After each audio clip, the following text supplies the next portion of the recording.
Hello student, study goals channel में आपका स्वागत है। हम आज बात करेंगे स्ट्रक्चर ऑफ एटम के थर्ड लेक्चर की और उसमें हम बात करेंगे अल्फा पार्टिकल की। अल्फा पार्टिकल की बात करने से पहले हमें पता होना चाहिए कि हेनरी ने क्या किया था। हेनरी ने देखा कि बहुत सारे एलिमेंट ऐसे भी है कि जो अपने आप क्या अपने में से रेडियो एक्टिव को रिलीज करते हैं, तो उसको बोला गया रेडियो एक्टिव। ओके, और वैसे जो एलिमेंट थे उसको बोला गया रेडियो एक्टिव एलिमेंट। वही रेडियो एक्टिव एलिमेंट की फर्दर स्टडी की 4 साइंटिस्ट ने। कौन से 4 साइंटिस्ट? मैरी क्यूरी, पियर क्यूरी, रदरफोर्ड और फ्रेडरिक स्टोरी ने। उन लोगों ने 3 टाइप ऑफ पार्टिकल को डिस्क्राइब किया: अल्फा पार्टिकल, बीटा पार्टिकल और गामा पार्टिकल्स। अब अल्फा जो पार्टिकल है वो अल्फा पार्टिकल देखे तो कैसे थे? रदरफोर्ड ने देखा कि अल्फा पार्टिकल में 2 unit positive charge, 2 unit of positive charge और 4 यूनिट ऑफ एटॉमिक मास है। वैसे पार्टिकल कौन से है? Alpha particle. तो उसने अल्फा पार्टिकल को किससे कंसीडर किया? हीलियम से। तो जो हीलियम का जो 2 इलेक्ट्रॉन है वही क्या है? अल्फा पार्टिकल है। जो एक्सपेरिमेंटल थ्रू उसने एक डिस्चार्ज ट्यूब में एक्सपेरिमेंट किया और उसमें देखा तो हीलियम में से 2 इलेक्ट्रॉन क्या हुए? रिलीज हुए, और इसकी वजह से हीलियम है वो किस में कन्वर्ट हो गया? अल्फा पार्टिकल में कन्वर्ट हो गया।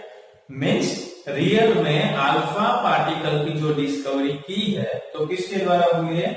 अर्नेस्ट रदरफोर्ड के द्वारा की गई है कि अल्फा पार्टिकल को उसने डिस्क्राइब किया। ये तो बात हुई अल्फा पार्टिकल की। दूसरा है बीटा पार्टिकल। बीटा पार्टिकल किसको बोला जाता है? कि जो नेगेटिवली चार्ज इलेक्ट्रॉन है उसको क्या बोला जाता है? Beta particle. जो 100 टाइम, कितने टाइम? 100 टाइम पावरफुल है अल्फा पार्टिकल से। वैसे ही गामा पार्टिकल जो हाई एनर्जी रेडिएशन है, जो अल्फा पार्टिकल से कितने टाइम पावरफुल है? 1000 टाइम पावरफुल है। और एक्सरे जैसी उसकी कैरेक्टरिस्टिक है। कौन से पार्टिकल की? Gamma particle. तो 3 पार्टिकल हुए, अल्फा, बीटा और गामा। अब अल्फा पार्टिकल है जब उसकी बम्बार्डमेंट की जाए रेडियो एक्टिव एलिमेंट के ऊपर, तब क्या होता है? तब उसकी स्पीड बहुत ही हाई होती है। कितनी हाई होती है? एयर की जो स्पीड है उससे ज्यादा, मीन 10 to 20 टाइम मोर है। Mean almost 10 to 20% more than जो स्पीड होती है 20 to 20%, तो 50,000 किलोमीटर पर सेकंड और 30,000 किलोमीटर पर सेकंड जितनी स्पीड हुई ऑलमोस्ट किसकी? अल्फा पार्टिकल की, जब वो रेडियो एक्टिव एलिमेंट के ऊपर बम्बार्डमेंट करता है। अब इस स्पीड को हम हमारे रेगुलर लाइफ के एग्जाम्पल के थ्रू देखें तो हम एक बुलेट ले ले, गन में से जब बुलेट शॉट होती है तब क्या होता है? तब उसकी स्पीड होती है 3 किलोमीटर पर second. Mean almost only 3 kilometre पर सेकंड। वो क्या होती है? हमारे बॉडी को लग जाती है। वैसे ही आप देखो तो जब रॉकेट लॉन्चिंग होता है तब उसकी स्टार्टिंग स्पीड कितनी होती है? अर्थ से ऊपर जाने के लिए 9 किलोमीटर पर सेकंड। बट जब अर्थ का जो एटमॉस्फेयर है उसको क्रॉस करने के लिए उसकी स्पीड होती है 30 किलोमीटर पर सेकंड। मीन्स इतना पावर इतनी स्पीड में होता है। तो आप देखो अल्फा पार्टिकल बम्बार्डमेंट होता है तब कितनी स्पीड से होता है? 15 किलोमीटर पर सेकंड और 30 किलोमीटर पर सेकंड। मीन्स इतनी हाई स्पीड हुई।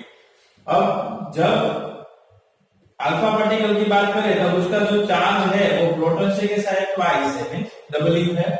और उसका जो मास है वो प्रोटॉन से कितना है? 4 टाइम ग्रेटर है। मीन्स अल्फा पार्टिकल बहुत ही पावरफुल होते हैं। इसी वजह से अर्नेस्ट रदरफोर्ड ने अपने एक्सपेरिमेंट में कौन से पार्टिकल पसंद किए? Alpha particle. उसका एक रीजन और भी था, क्योंकि उसने वो फाइंड किए थे। इसी वजह से वो सब एक्सपेरिमेंट कौन से पार्टिकल से करना चाहते थे? अल्फा पार्टिकल से करना चाहते थे। अब एक अल्फा पार्टिकल के थ्रू रदरफोर्ड एक्सपेरिमेंट कैसे हुआ वो हम देखें। तो अर्नेस्ट रदरफोर्ड के द्वारा फाइंड किए गए अल्फा पार्टिकल को कैसे उसने अपने एक्सपेरिमेंट में यूटिलाइजेशन किया उसकी बात करेंगे। Rutherford alpha particle gold field scattering experiment.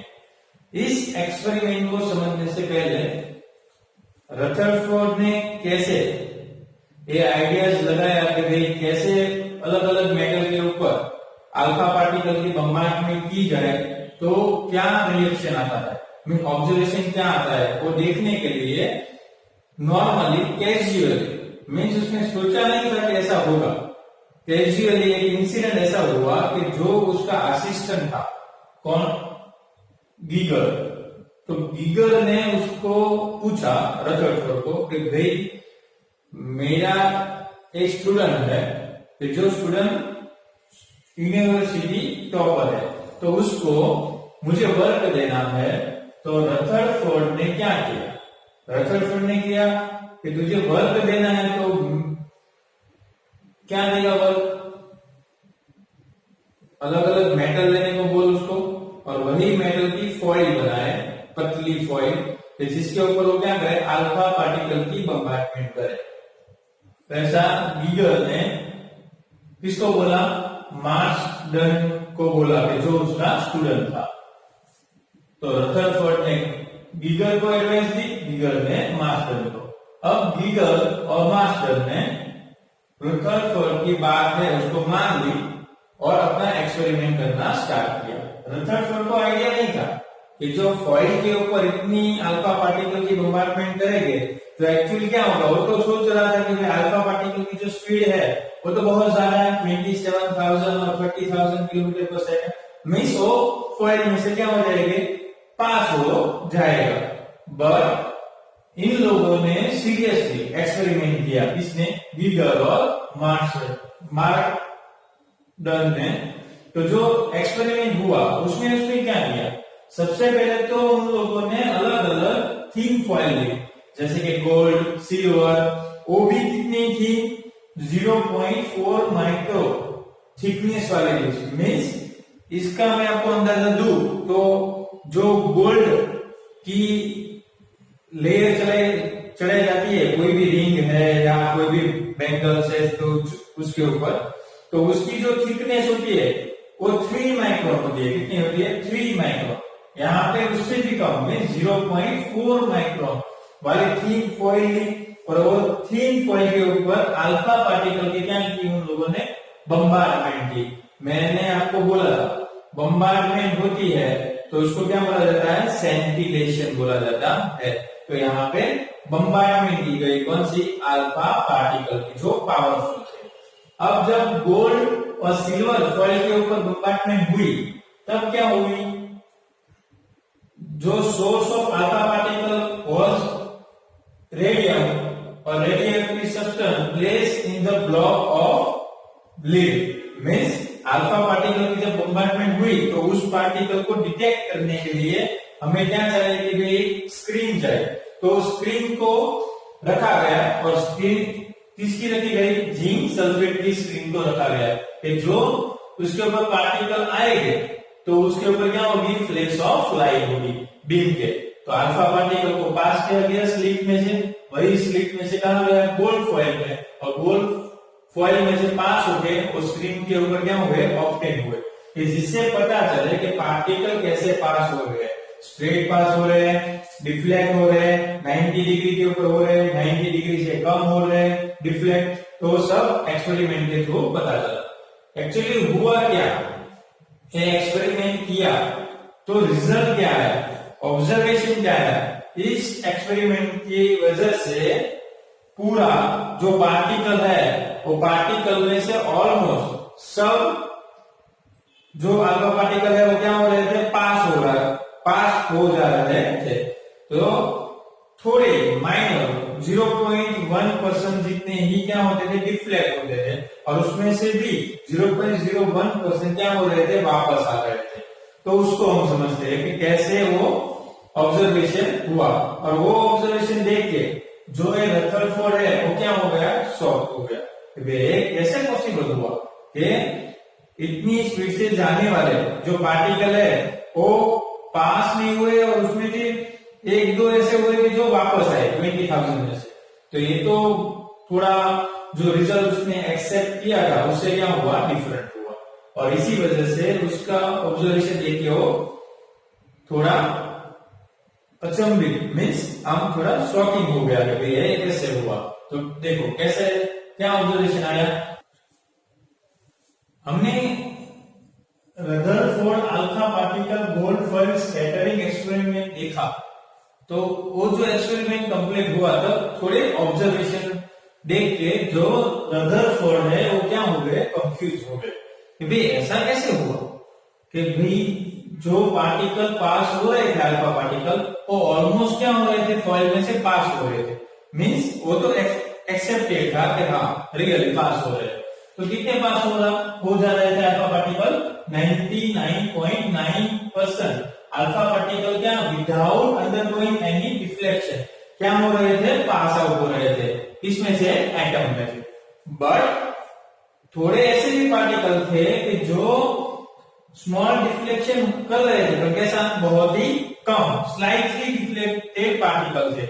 जैसे कि टोटल 20,000 कितने पार्टिकल पास आउट किए अल्फा पार्टिकल, 20,000, उसमें से 99.9% मीन्स 90,980 पार्टिकल क्या हो रहे थे, undeflected particle, means through out पास हो जा रहे थे, means without any interfere. But 90 alpha particle ऐसे भी थे कि जो स्लाइटली डिफ्लेक्ट होके पार्टिकल क्या हो रहे थे, पास हो रहे थे, मीन्स वो कितना परसेंट था, 0.1%।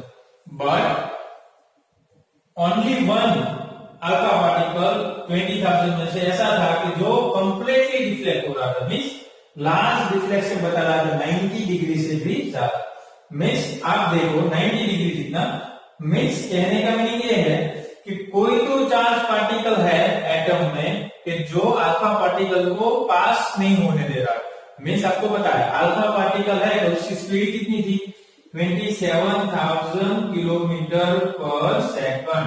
मीन्स ये तो कोई भी मेटल है उसमें से पास हो जाएगा, बट एटम में से वापस आया, मीन्स मेटल फॉइल जो थी गोल्ड फॉइल उसमें से ये लास्ट डिफ्लेक्शन कर रहा है। मीन्स कोई तो ऐसा चार्ज पार्टिकल है एटम में कि जो इसको डिफ्लेक्ट कर रहा है। मीन्स ये ऑब्जर्वेशन थोड़े कैसे थे, अनएक्सपेक्टेड थे रदरफोर्ड के लिए, और इसी वजह से न्यू डिस्कवरी हुई कि भाई कोई चार्ज पार्टिकल जो है वो एटम में है और जो बाकी जो एम्प्टी स्पेस है वहां पे क्या है, इलेक्ट्रॉन है। तो न्यूक्लियस की साइज कितनी होगी और वो कैसे उसको डिनोट कर सकते हैं वो हम देखते हैं। एटम की हम बात कर रहे थे, तो atomic model and nuclear atom Rutherford के हिसाब से क्या था। तो रदरफोर्ड ने देखा कि जो ये पूरा एटम है तो उसमें टाइनी डेंस सेंट्रल कोर जो न्यूक्लियस है, क्या है, टाइनी जो दिखाई दे रहा है सेंट्रल कोर वो न्यूक्लियस है, which contain particularly the entire mass of the atom, कि वही जो सेंट्रल पार्ट है वही क्या कंजर्व करता है, total atom mass of atom. Atom का जो पूरा मास है वो मोस्टली कौन कंजर्व करता है, न्यूक्लियस। न्यूक्लियस में रहे प्रोटॉन और न्यूट्रॉन। तो कंक्लूजन में बताया था रदरफोर्ड ने, the entire positive charge of the atom is located on the nucleus while the electron were distributed in the vacant space around it.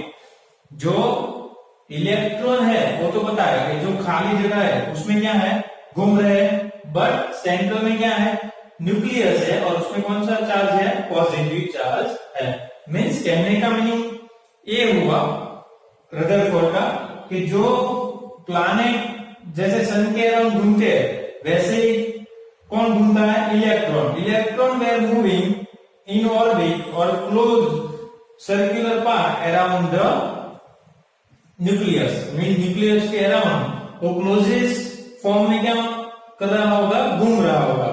But यहाँ पे प्रॉब्लम क्या होगा, जो रियल में इलेक्ट्रॉन ऐसे ही घूमते रहेंगे तो क्या होगा, सर्कुलर पाथ में स्प्रिंग जैसा बन जाएगा। मीन्स न्यूक्लियस यहाँ पे है, चलो ये न्यूक्लियस है, पहले इलेक्ट्रॉन ये ऑर्बिट में था, फिर एक दूसरी ऑर्बिट बनाई, फिर तीसरी ऑर्बिट बनाई। वैसे एक टाइम ऐसा है कि जो इलेक्ट्रॉन है वो न्यूक्लियस के अंदर घुस जाएगा, तो ऐसा रियल में हो रहा नहीं, तो एक ड्रॉबैक है जो आगे हम पढ़ेंगे अभी। But nuclear of atom, atomic model क्या कहना चाहता है कि पता चला कि जो न्यूक्लियस है वो चार्ज पार्टिकल में पॉजिटिव चार्ज है, और न्यूक्लियस है वो कितना छोटा है वो आपको कैसे पता चलेगा? एक क्रिकेट ग्राउंड है और उसमें बीच में पड़ा हुआ जो गेंद है, तो गेंद जो यहाँ पे पड़ी हुई है और उसकी जो पूरी रेडियस में डायमीटर आप देखोगे तो उतना छोटा न्यूक्लियस होता है पूरे एटम में। मीन्स 1/10⁵ मीन्स 1 को डिवाइड कर दो 1 लाख से, तो आपको क्या मिलेगा? न्यूक्लियस का लोकेशन मिलेगा, कहां पे? एटम के अंदर। मीन बहुत ही स्मॉल पार्टिकल है। दूसरा कंक्लूजन, कंक्लूजन क्या निकाला रदरफोर्ड ने कि चलो एक न्यूक्लियस है, न्यूक्लियस के अंदर क्या है? एक पॉजिटिव चार्ज प्रोटॉन और एक न्यूट्रल चार्ज न्यूट्रॉन है। दूसरा कंक्लूजन क्या निकाला कि इलेक्ट्रॉन है वो कैसे है? ऑर्बिट में घूम रहा है। तो आपने देखा था पहले थॉमसन मॉडल को, तो थॉमसन मॉडल में क्या हो रहा था कि पॉजिटिव स्फीयर है और उसके अंदर क्या था? इलेक्ट्रॉन थे, ऐसा था ना? ये पॉजिटिव स्फीयर था और बाकी सब क्या थे? इलेक्ट्रॉन थे। पॉजिटिव चार्ज तो था ही नहीं वाटरमेलन की तरह, बट ये एक्सेप्टेड था कि भाई हमें ऐसा होना चाहिए न्यूक्लियस। बट जब रदरफोर्ड ने एक्सपेरिमेंट किया तब क्या हुआ? इलेक्ट्रॉन तो है ही बीच में, बट सेंटर में क्या है? Positive charge means proton available है, मीन्स न्यूक्लियस है। तो रदरफोर्ड एक्सपेरिमेंट से हम कह सकते हैं कि जो थॉमसन मॉडल है वो फर्स्ट डिस्कवर हुआ। कौन से एक्सपेरिमेंट से? रदरफोर्ड एक्सपेरिमेंट से। अब इसके बहुत सारे ड्रॉबैक है। रदरफोर्ड मॉडल की बात करने से पहले जो रिजल्ट आया था एक एक्सपेरिमेंट का, उससे वो बहुत ही शौक था कि भाई ऐसा कैसे हो गया कि भाई कोई टिश्यू पेपर है और टिश्यू पेपर के ऊपर कोई 27,000 किलोमीटर पर सेकंड के थ्रू उसके ऊपर बम्बार्डमेंट हो रही है और वो टिश्यू पेपर वही पार्टिकल को वापस आपकी तरफ फेंक रहा है। वैसा रिजल्ट जो मिला वो देख के वो क्या हो गया? अनबिलीवेबल। भाई ऐसा कैसे हुआ कि इतनी थिन फॉइल जो थी, जो टिश्यू पेपर से भी थिक हो और उसके ऊपर इतनी बम्बार्डमेंट हुई और वापस आया। तो ये जो रिजल्ट है वो शॉक था। और जो रिजल्ट मिले कि भाई जो सेंटर है उसमें क्या है? पॉजिटिव चार्ज, और बाकी जो स्फीयर है उसके अंदर क्या है? नेगेटिव चार्ज जो ऑर्बिट में मूव हो रहे हैं। तो यहाँ पे हम बात करें तो ड्रॉबैक ऑफ रदरफोर्ड मॉडल थे। तो पहला ड्रॉबैक क्या है कि electron is charge and it moving in circular orbit, constant acceleration. Constant acceleration के थ्रू जो इलेक्ट्रॉन है वो क्या होते हैं? न्यूक्लियस के अराउंड मूव होते हैं, जैसे कि ऐसे, राइट। बट यहाँ ऐसा होना चाहिए था, बट हुआ कैसा? इलेक्ट्रॉन ऐसे मूव हो रहे हैं, एक ऑर्बिट खत्म हुई, यहाँ से दूसरी ऑर्बिट पकड़ी, यहाँ से फिर से एक्सीलरेशन में गया, फिर से एक टाइम ऐसा हो रहा था कि पूरा जो इलेक्ट्रॉन है वो कहां पे? स्फीरिकल इनटू न्यूक्लियस में चला जाएगा, और ये न्यूक्लियस के अंदर जाके जो कोलैप्स का टाइम लगेगा, मींस ये ब्रस्ट होने का जो टाइम लगेगा वो कितना लगेगा? Only 0.01 microsecond. मींस आप सोचोगे उससे पहले वो क्या हो गया होगा? एटम ब्रस्ट हो गया होगा, मींस कोलैप्स हो गया होगा। अभी हुआ नहीं हुआ ना? तो मीन्स ऐसे कभी भी होता नहीं है, मीन्स इसको एक्सप्लेन नहीं कर रहा था। कौन? Drawback of Rutherford. रदरफोर्ड है उसका जो एक्सपेरिमेंट है वो इसको एक्सप्लेन नहीं कर रहा था। दूसरा ड्रॉबैक क्या है? It could not explain line spectra of hydrogen. According to this model the spectra should be continuous and not discrete. Means जो एक्सपेरिमेंट है उसके हिसाब से तो ऐसा होता है कि भाई जो लाइन स्पेक्ट्रा मिलेगी इलेक्ट्रोमैग्नेटिक की हम बात करेंगे आगे के लेक्चर में, तो लाइन स्पेक्ट्रा मिलेगी वो कंटिन्यूअस फॉर्म में मिल रही है। मीन्स जो लाइन स्पेक्ट्रा हाइड्रोजन की मिलनी चाहिए वैसी जो एक्सपेरिमेंट में एक्सप्लेन की गई है वो जो ड्रॉबैक है उसमें वो एक्सप्लेन हो रहा नहीं है। मीन्स कहने का मीनिंग ये है कि भाई लाइन स्पेक्ट्रा ऑफ हाइड्रोजन वो एक्सप्लेन नहीं करता रदरफोर्ड एक्सपेरिमेंट। तो ये तो बात हुई क्या ड्रॉबैक ऑफ रदरफोर्ड मॉडल्स की। आगे के लेक्चर में हम पढ़ेंगे मैग्नेटिक स्पेक्ट्रा उसके बारे में। तो नेक्स्ट लेक्चर देखना मत भूलना और हमारे चैनल को सब्सक्राइब करना मत भूलना। Thank you.